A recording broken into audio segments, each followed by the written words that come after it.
Assalamualaikum warahmatullahi wabarakatuh. Saya Iqbal Mubarak dengan NIM SSI 2023 03422. Pada kesempatan kali ini saya akan mempresentasikan hasil review paper yang berjudul Court Decision Prediction Model Using Natural Language Processing and Random Forest. Berdasarkan data tahun 2023, jumlah perkara pidana di Indonesia mengalami kenaikan signifikan sebesar 15%. Mencapai lebih dari 288.000 kasus. Di sisi lain, penelitian-penelitian LP terdahulu di Indonesia yang menggunakan model DF Learning kompleks seperti LSTM atau CNN ternyata hanya menghasilkan akurasi antara 49% hingga 77%.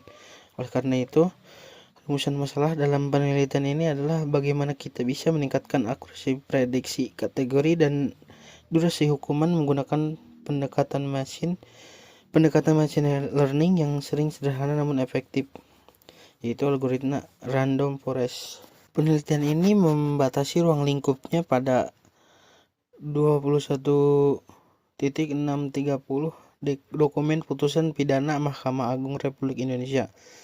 Teks putusan tersebut diekstrak fiturnya menggunakan 3 teknik, TF, IDF, Word to Vec, dan Fast Text.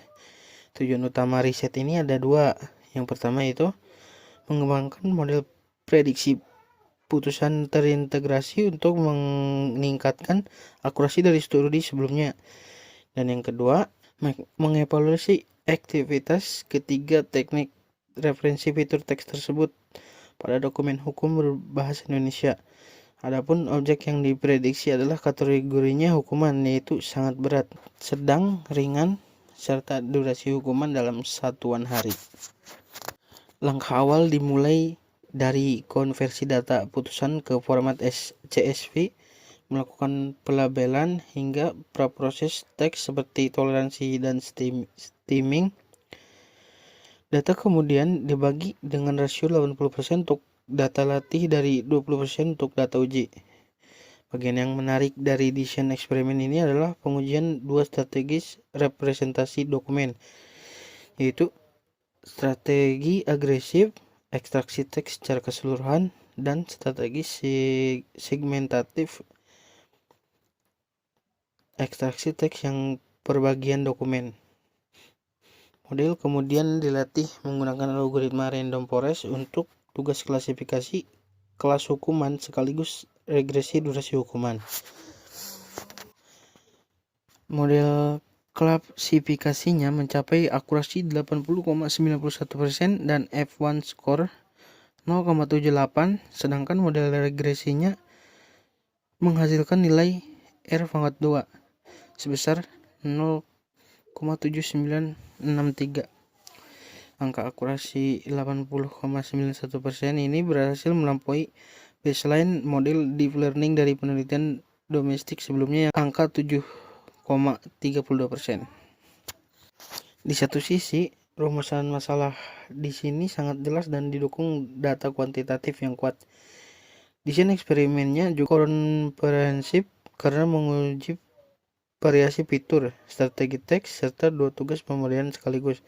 Namun, ada beberapa krusial yang dilewatkan oleh penulis. Yang pertama, penelitian ini murni berorientasi teknis pada performa komputasi, tetapi mengabaikan implikasi etis atau risiko bias algoritmik dari penggunaan AI di dunia hukum nyata. Dan yang kedua, dari sisi metodologi, penulis tidak memaparkan detail proses hyperparameter tuning secara mendalam dan tidak menyertakan uji signifikan statistik untuk membuktikan keunggulan mutlak model TF-IDF atas model lainnya. Terlepas dari kekurangan tersebut, kontribusi ilmiah atau novelty dari paper ini tetap solid.